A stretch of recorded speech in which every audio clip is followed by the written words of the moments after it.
Subscribe करें हमारे YouTube channel साधना gold को और पाएं वीडियोस सबसे पहले। बेल आइकन दबाना ना भूलें। कहते हैं महात्मा जन, एक गांव था टेका पार्क के बगल में। कौन सा था नाम नहीं बताता।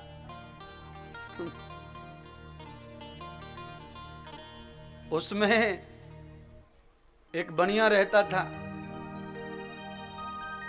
पत्नी बड़ी भगतानी और पति बड़ा खड़ूस।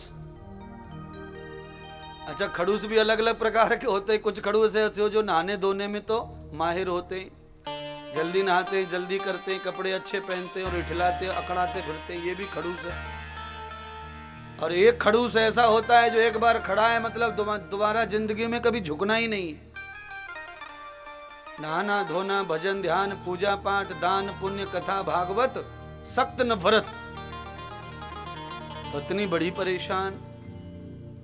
पत्नी ऐसे दुष्ट है और मेरी करवा चौथ कैसे अकेले का फल देगी। करवा चौथ पत्नी करे पति के लिए, उसमें एक आध पंचमी पति को भी करनी पड़ती है, नहीं तो करवा चौथ अकेली से उद्धार नहीं होता। तो सेठानी ने भगवान से प्रार्थना की, प्रभु कभी ऐसा दिन भी आएगा जो मेरा पति भगवान का भगत होगा, दान पूजा करेगा, पर भगवान के सामने हो तो जवाब देवे सेठानी का। एक दिन पत्नी ने कहा कि तुम कितने आलसी हो, तुम्हें फ्री का भगवान का नाम नहीं लिया जाता। तो सेठ ने क्या, तू ही ले ले नाम, तू का कम लेती, जब तेरे नाम का फल आएगा उसी में से आधा मैं ले लूंगा। सेठानी बोली, भक्ति का फल किसी को बंटता नहीं है, ये सब अपना अपना होता है। जब जाएंगे दुनिया छोड़ के तो वही अपने साथ जाएगा। सेठ जी ने बोला, तू बकवास करती है, जाने के बाद में क्या पता क्या साथ जाता क्या नहीं जाता। कोई किसी को कोई देखा है किसी कि ये भक्ति का फल जाता है कि नहीं जाता है। नास्तिक तो नास्तिक।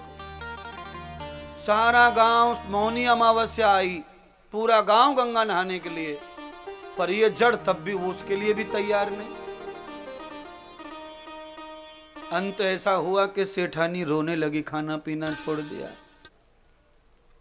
और यहां तक कह दिया कि आज अगर तुम 10 किलोमीटर दूर गंगा है वहां तक नहाने नहीं गए तो मैं घर बार छोड़कर, बच्चे छोड़कर चली जाऊंगी, मैं इस घर में नहीं रहूंगी। भाई साहब, पत्नी को खुश करने के लिए बिना मन के गंगा नहाने चला गया। अच्छा, सब लोग थोड़ा तांगे घोड़ी में बैठे, 2-4 रुपए खर्च किया भाड़े कूड़े में, पर सेठ जी पैदल पैदल जा रहा है।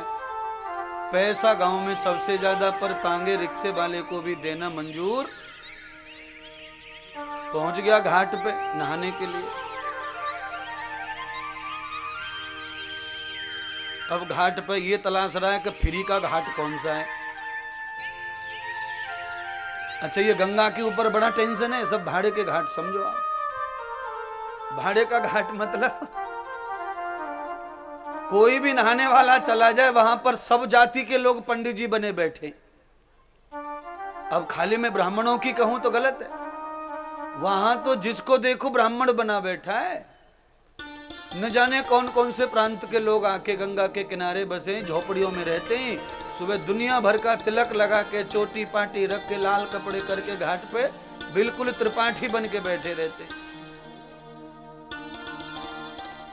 जैसे गंगा पे पहुंचा, पंडित जी पीछे पड़ गए, कुछ आगे से कुछ, महाराज बोलो पिता की शांति की, मम्मी की शांति की, बुआ की शांति की, फलानी की शांति की, ढिकानी की शांति, फलाना संकल्प के ढिकाना संकल्प, फलाना एक वो।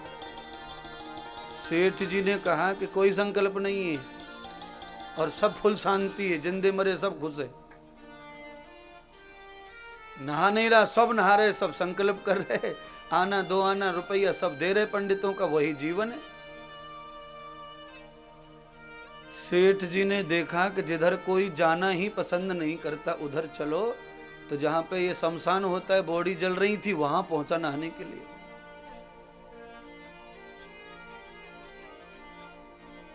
जैसे डूबक लगाई, आधा घुसा पानी में, आधा सूखा आधा गीला, पंडित जी ने पकड़ लिया। पंडित जी वहां भी प्रकट हो गए। पंडित जी ने कहा, महाराज गंगा में नहाने पहली बार आए हो कि आते रहते हो अमावस अमावस? कहा पहली बार। ओहो, पहली बार तो बिना संकल्प के। संकल्प करो महाराज। पंडित जी ने हाथ नहीं पकड़ा, यजमान ने हाथ दिया भी नहीं संकल्प के लिए। पंडित जी तो थोड़ा सा जल्दी शुरू हो गए, धदड़ धदड़ धदड़ धदड़ धदड़ धदड़, यानी संकल्प करवाओ मत करवाओ, पर पंडित जी आधा संकल्प तो बोल ही डालते। अब यजमान गुस्सा हुआ, नाराज हुआ, जबरदस्ती कर रहे हो तो मैं नहीं करवा रहा, मुझे नहीं करनी पूजा, मुझे नहीं देना, और देख नहीं रहे कि मैं कपड़ा पहन के नहीं आया, जेब भी नहीं है, पैसा नहीं, तो कहां से करूं संकल्प। पंडित जी ने कहा कि गंगा में नहाने का कोई फल नहीं होता है बिना संकल्प के। 11 रुपए का कर दो, 8 रुपए का कर दो, 5 रुपए का कर दो, 2 रुपए कर दो, 3 रुपए कर दो, 1 रुपया कर दो, 58 कर दो, 54 कर दो, आना धेला कुछ भी कर दो। अंत में उसने कहा कि मैं 1 धेले का संकल्प कर सकता हूं। 1 धेला। अच्छा, ये दृष्टांत है तो धेला की महत्व है, तभी तो धेला होगा। धेला का मतलब क्या है? धेले का मतलब है 10 पैसा। 10 पैसे का संकल्प कर दो। पर पंडित जी संकल्प करते समय सुनो, उधार चलता है कि नहीं? आपको उधार रखना पड़ेगा, पैसे है नहीं। पंडित जी ने कहा चलेगा, उधार चलेगा। गंगा के जो पंडे होते हैं वो उधार कर लेते हैं, डायरी में लिख लेते हैं, फिर आ जाते हैं ढूंढने और ब्याज लगा के लेते हैं। फिर इसलिए उधार में ज्यादा फायदा रहता गंगा के पंडों को, क्योंकि 1100 में नगद निपट जाता है। उधार रख लिया तो 11,000 से कम पीछा छूटता नहीं है। हाँ, कपड़े दो, अनाज दो, फिर रुपया दो, तो फर्क पड़ता है। 1 धेला का संकल्प कर लिया, गंगा में नहा लिया। पंडित जी ने एड्रेस वगैरह पूछ लिया, सेठ जी चले गए, गंगा जल कट्टी भर के ले गए 10 किलो। सेठानी को दे दिया, नहा के आगे ले गंगा जल। पंडित जी कौन हो सकते हैं? तो आज भागवत की कथा में भगवान भोलेनाथ का आगमन है। कहते हैं शमशान में भगवान शिव जी ने ही ब्राह्मण का रूप धारण किया हुआ था। तम ब्राह्मणम यथा शंकर व्यापकम यज्ञ कर्मणाम। यज्ञ कर्म जो संकल्प से करते हैं, उस संकल्प को पूरा करने का काम ब्राह्मण के रूप में शिव ही करते हैं। जैसी अठवाड़िया बीती, शिवजी पहुंच गए, ब्राह्मण बन गए दरवाजे पर। अरे दानी दालचंद है क्या? सेठानी निकल के बाहर आई, महाराज कौन है आप? तो कहा मैं गंगा का पंडा हूं, तुम्हारे पति गंगा नहाने आए थे तो सब संकल्प करके आए थे 10 पैसे का। 10 पैसा धेला भर। अंदर गई जल्दी से और पति को कहा तुम बड़े बदमाश हो, छाती पर रख के ले जाओगे पैसे को, पूजा पाठ भी उधार। घर तक आ गया पंडा मांगने के लिए। क्या मोहल्ला वाले कहेंगे, शर्म है कि नहीं थोड़ी बहुत, इतना क्या लालच। पत्नी को लगा कि मैं कड़क बोलूंगी उल्टा सीधा तो ये संभल जाएगा और कुछ दे देगा पंडित जी को। उसने कहा बड़बड़ मत करे, पंडित जी को जाके चुपचाप कह दे कि वो बीमार हैं और रायपुर के हॉस्पिटल में एडमिट है। कमाल हो गया भाई।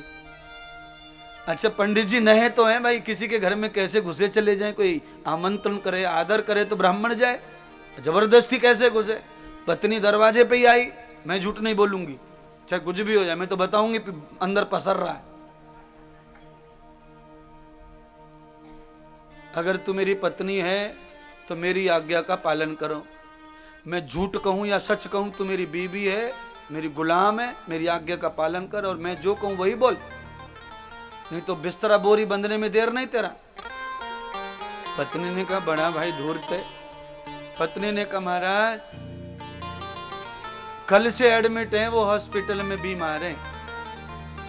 पंडित जी अंतर्यामी भोलेनाथ से क्या छुपेगा, चले गए टहलने के लिए। गांव में सब देखा लीला। घूम घाम के तीसरे दिन फिर लौट के आए भगवान ब्राह्मण।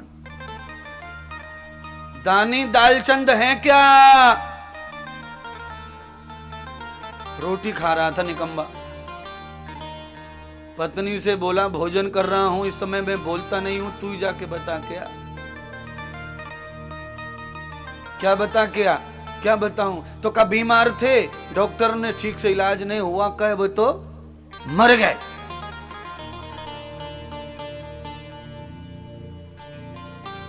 पत्नी कहने लगी 10 पैसे के लिए मुझे क्यों झूठी विधवा बना रहे हो? पति पत्नी के आगे मर जाए ये अच्छी बात है, मैं जिंदा हूं तुम मर रहे हो, ये कहां मेरा सौभाग्य है? इतना क्या लालच करते हो? दे दो ना पंडित जी को, पुण्य मिलेगा। चुपचाप जाके कहते मर गया। अच्छा परसों ही तो गए थे भगवान, आज तीसरे दिन मर गया। तो भगवान ने कहा ठीक है, मर गया। जैसे ही बाहर आके कहा देवी ने मर गए, वो तो मर गए। तो वहां पे लीलावती कलावती बगल में ही घर था, उन्होंने भी सुन लिया। तो वो जोर जोर से हाँ देवर जी, हाँ जेठ जी। और दालचंद की पत्नी बोले मैं कैसे रो, मैं तो जिंदा देख छोड़ के आई हूं, मैं रोऊं कैसे? अब वो जो अड़ोसी पड़ोसी वो रो रो के घर भर दिया महाराज, जिसको देखो वही रोवे। और जो नाटक लीला वो तो जानती थी, अब करे क्या? जब बाहर वाली रो रही है तो अंदर वाली को क्या करना, मजबूर है वही ऊ करने लग गई। पंडित जी ने कहा कि अब देखो भले ही हम दूर के हैं, पर अब हमारे यजमान मरे तो हमारा धर्म है कि हम शमशान तक उनकी यात्रा में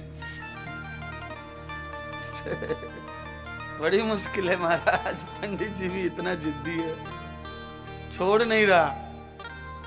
अब कान में बोल रही है ले लो, मर के भी तुम्हारा पीछा छूटा। अब पंडित जी तो वहां तक जाने का बोल रहा है, तुम तो सचमुच में ये लोग मार डालेंगे तुम्हें। अब पक्का था, श्वास खींच गया, आंखें बंद कर ली, पेट फूल गया श्वास से, पर श्वास ना ले। सब लोगों ने कहा जल्दी ले चलो, मोटा शरीर है, मोटा शरीर है, ये बदबू मारेगा, जल्दी ले चलो जल्दी। तो लोगों ने उल्टा सीधा कस लिया और लेके शमशान पहुंच गए। लकड़ियों में चिन दिया, ऊपर से ऊपर कंडे डाल दिए, इतना सा मुंह बचाया घी भरने के लिए। भगवान शिव जी खड़े बगल में। अब आप जानते हैं कि शमशान में भी पंडित जी की जरूरत पड़ती है। गांव में पंडित जी कहीं गए थे तो भोले बाबा ने कहा चलो जान दो, अपना जजमान है, अपनी कर देंगे पुरोहिताई। तो कहा सुनो, चिता में जब अपन रख रहे थे उससे पहले कान में मंत्र बोलना पड़ता है। अब इनके कान में वो मंत्र बोला नहीं है, तो मैं अभी बोल देता, फिर ढक देंगे। भगवान ने उसके कान में कहा कि तुझे जिंदे को जलाने की तैयारी हो रही है और तू 10 रुपए 10 पैसे के एक धेला के पीछे मरने को राजी हो रहा है। तू कर क्या रहा है? ये लोग जला देंगे तुझे, अब सब रखा रह जाएगा तेरा धन माल। पंडित जी को वही जवाब देता है वो कि मर जाऊंगा पर मेरे हाथ से वो धेला छूटने वाला नहीं है। पंडित जी बार बार कहते अरे मूर्ख, ऐसा मत कर, ऐसा मत कर, वो नहीं कहता। अंत में उसने कहा ज्यादा तुम्हें दया आ रही है पंडित जी, मुझे जिंदा देखना चाहते हो तो तुम मेरे कर्जे को माफ कर दो, तभी मैं जिंदा होऊंगा। कहते हैं भगवान से जो संकल्प किया हुआ दान दक्षिणा था, दानी दानचंद ने भगवान से शमशान में माफ करवा लिया और बस खड़ा हो गया और बाहर निकल के। तो भैया कुछ लोग ऐसे भी होंगे क्षेत्र में, दानी दालचंद मर जाएंगे पर दान नहीं देंगे।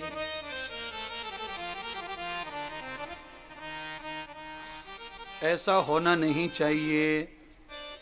ये घटना होगी कि नहीं पता नहीं, पर इस दृष्टांत से जीवन में खूब परिवर्तन आता है, जीवन खूब समझदार हो जाता है।